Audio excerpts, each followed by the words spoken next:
कभी सोचा है कि हमारी दुनिया आज जैसी दिखती है वैसी क्यों है? ये जो ऊंची ऊंची इमारतें हैं, ये जो घुमावदार सड़कें हैं, ये सब कुछ इस बात से जुड़ा है कि हम इंसानों ने कैसे जीना, घूमना और एक दूसरे से बात करना सीखा। तो आज चलिए इन्हीं तीन चीजों की कहानी को समझते हैं। हमारी बस्तियां, हमारा ट्रांसपोर्ट और हमारा कम्युनिकेशन।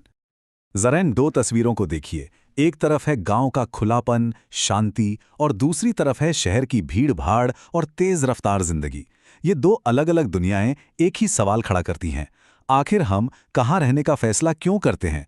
और हमारे इन फैसलों ने हमारी दुनिया को आज कैसा बना दिया है?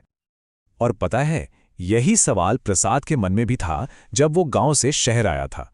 अब सुनने में ये सवाल बड़ा सीधा सा लगता है ना? पर इसका जवाब हमारी पूरी सभ्यता की कहानी में छिपा है। और इसे समझने के लिए हमें थोड़ा सा समय में पीछे जाना होगा। तो चलिए एकदम शुरू से शुरू करते हैं। प्रसाद के सवाल का जवाब हमारी जड़ों में है। मतलब इस बात में कि हम इंसानों ने पहली बार एक जगह टिक कर घर बनाना क्यों और कहाँ शुरू किया। यहीं से शुरू होती है बस्तियों की कहानी। जरा सोचे, एक वक्त था जब हमारे पूर्वज पेड़ों पर या गुफाओं में रहते थे। कोई पक्का ठिकाना नहीं था, बस खाने की तलाश में यहां से वहां घूमते रहते थे। लेकिन फिर एक चीज ने सब कुछ हमेशा के लिए बदल दिया, और वो थी खेती।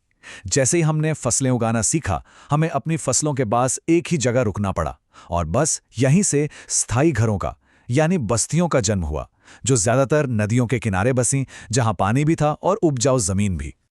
तो एक अच्छी बस्ती बसाने के लिए क्या क्या चाहिए होता था?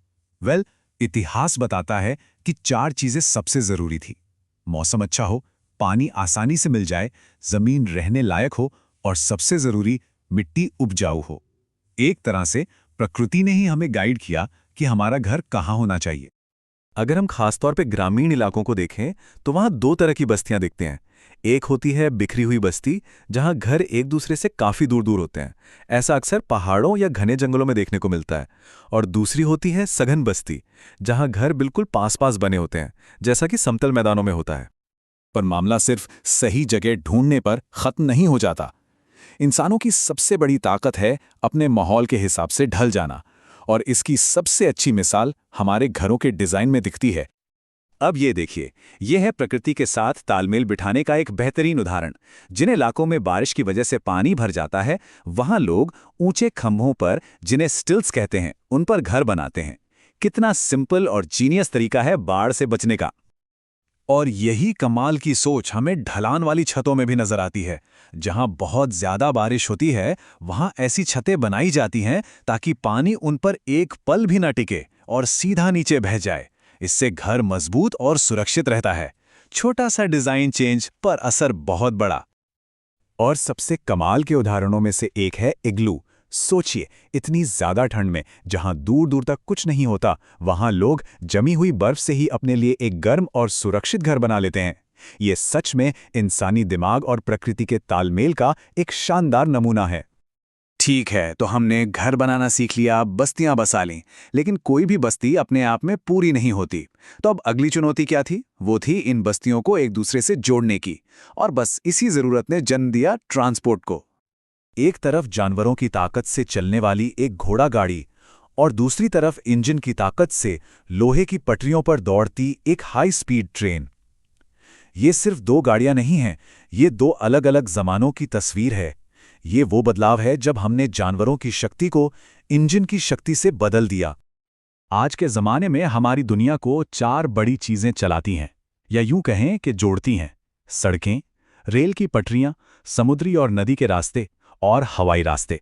ये चारों मिलकर हमारी दुनिया का सर्क्यूलेटरी सिस्टम बनाते हैं। और इन चारों में से रेल मार्ग तो एक असली गेम चेंजर साबित हुए। इंडस्ट्रियल रेवोल्यूशन की वजह से पहली बार ये मुमकिन हुआ कि भारी से भारी सामान और बहुत सारे लोगों को एक साथ लंबी दूरी तक तेजी से और सस्ते में पहुंचाया जा सके।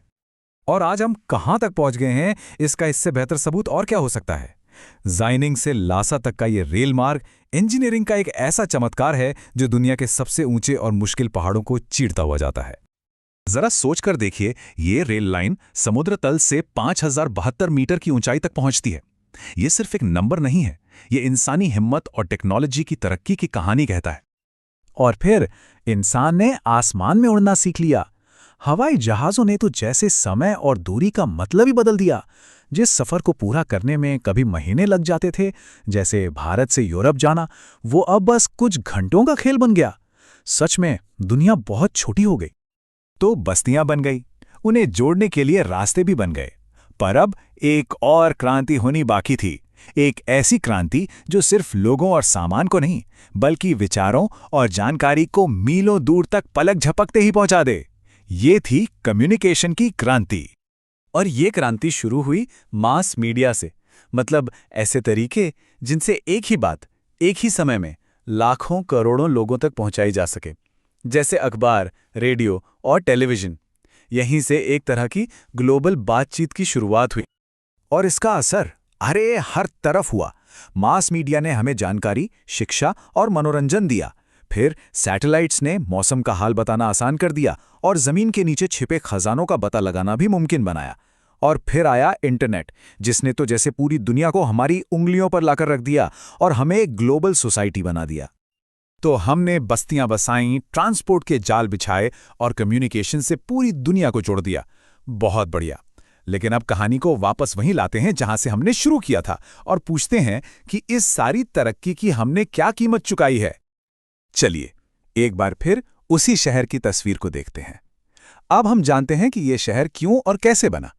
लेकिन अब जब हम इसे देखते हैं तो कहानी थोड़ी अलग लगती है ना? अब हमें इसकी दूसरी साइड भी नजर आती है। और यही तो आज के शहरी जीवन की दो तस्वीरें हैं। एक तरफ शहर हमें अच्छी नौकरी, अच्छी पढ़ाई और बेहतर इलाज का वादा करते हैं, लेकिन दूसरी तरफ हमें ट्रैफिक जाम, प्रदूषण, हद से ज्यादा भीड़ और पानी, बिजली जैसे जरूरी संसाधनों की कमी की सच्चाई भी मिलती है। तो कुल मिला के हम एक ऐसी जगह पर खड़े हैं जहां कल की समस्याओं को सुलझाने के लिए हमने शहर और सड़कें तो बना ली, लेकिन इस प्रोसेस में आज की नई चुनौतियां पैदा हो गईं। तो अब सबसे बड़ा सवाल यह है, हम भविष्य में ऐसा क्या बनाएंगे जो आज की इन समस्याओं को हल कर सके? इस पर सोचिएगा जरूर।